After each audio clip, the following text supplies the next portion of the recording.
of us here in this room are aware of the urgency to change the way we produce and consume energy. Many great new innovations are being developed and technologies advancing to enable us to make a transition to a more sustainable future.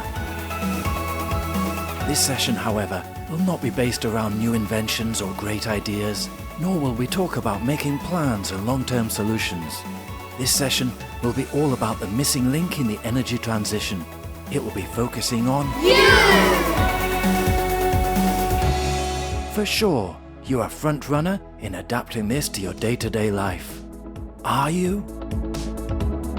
But what if this windmill was in your backyard? What would you do? As we start producing our own energy, how do we know we can still deal with peak demand?